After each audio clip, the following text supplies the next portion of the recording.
You were raised to handle everything alone, and now it's quietly wrecking you. If you were born between 1965 and 1980, you grew up with a house key on a string around your neck. You made your own dinner at 9.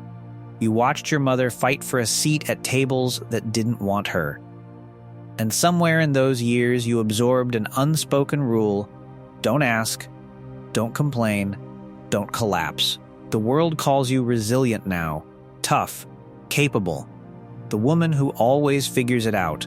Those compliments are a cage. The psychology that saved you as a kid is the same. Psychology eroding your 40s and 50s. You feel invisible, exhausted, angry in ways you can't name. This video won't flatter you.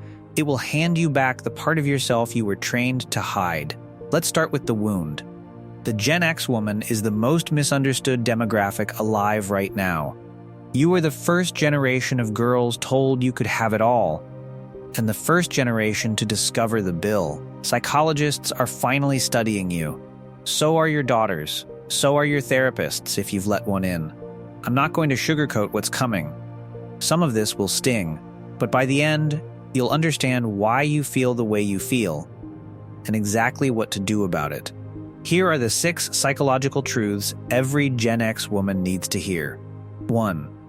You were trained to disappear. You think your independence is a personality trait. It isn't. It's a scar. Studies on latchkey children, the kids who came home to empty houses in the 70s and 80s, show a consistent pattern. Developmental psychologists call it compulsive self-reliance. Translation: when no one came, you stopped calling. You learned that needs were a burden, and asking was dangerous. The girl who made her own after-school snack at 8 became the woman who runs an entire household without mentioning she has the flu. That isn't strength, it's adaptation. And adaptation has a cost. Notice the moments you minimize. When someone asks how you are and you say fine while drowning, stop. Rewrite the sentence. Tell one person once this week the actual truth. Not the polished version, the real one. Do it even if your voice shakes. 2.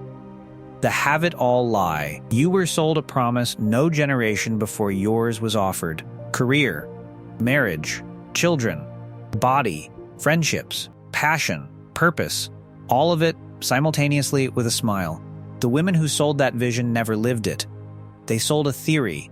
You lived the experiment. Sociologists call it the second shift, the hidden labor Gen X women did on top of full-time careers, the emotional work, the logistical work, the family coordination, the remembering of everyone's everything. Men were praised for showing up.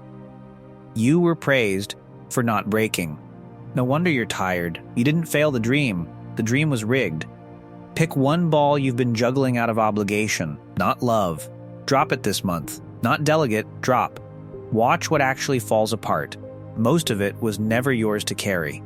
3. Your exhaustion is an invoice. You keep waiting to feel rested, to catch up, to finally exhale. You not with your current operating system. Chronic fatigue in midlife Gen X women isn't a sleep problem.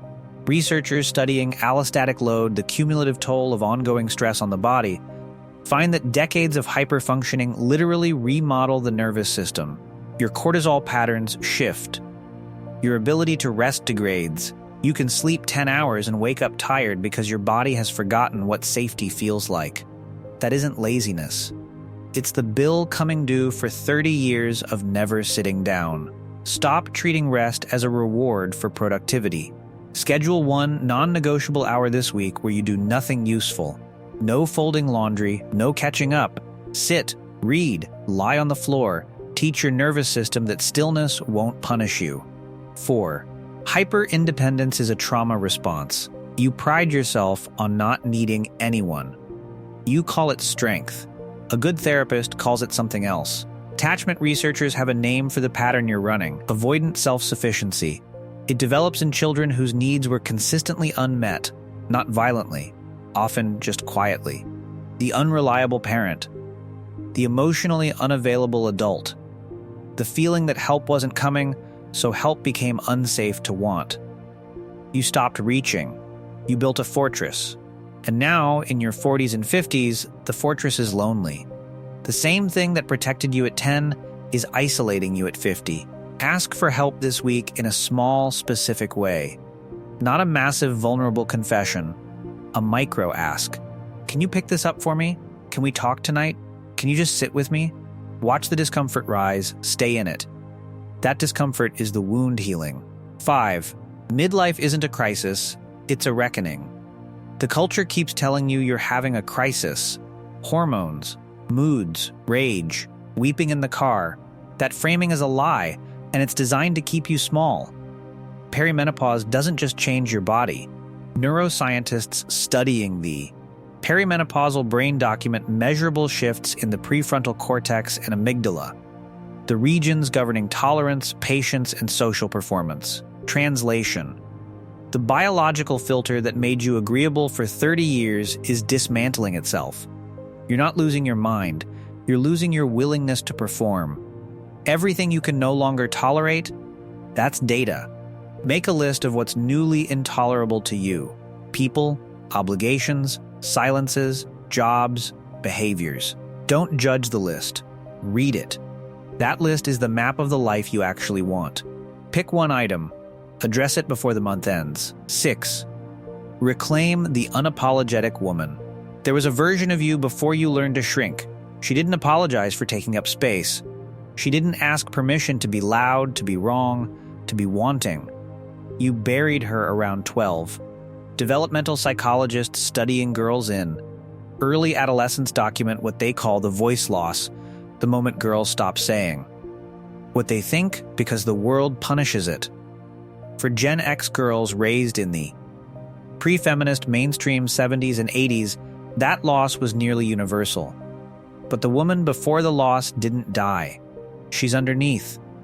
Every unexpressed opinion of the last 40 years is still in there. She doesn't need to be rebuilt. She needs to be released. This week, say the thing you would normally swallow. Once. In a meeting. At dinner. With your mother. With your partner. Not cruel. Just true. Notice who flinches. Those flinches are information about who needs you small. You were never broken. You were adapted, brilliantly, precisely, painfully, to a world that asked too much of you too early. The exhaustion isn't a flaw in your design. It's proof you kept the contract. And now the contract is up. You were trained to disappear. You were sold a rigged dream. Your exhaustion is an invoice. Your independence is a scar. Your midlife is a reckoning, not a crisis. And underneath all of it, the unapologetic woman is waiting for you to come back. You don't need to become someone new. You need to stop performing someone you never were. If this hits something real, the algorithm doesn't know yet. A like or a comment tells it to find the next woman who needs to hear this. Subscribe if you want more conversations that don't flinch. And in the comments tell me, which of the 6 landed hardest? I read them.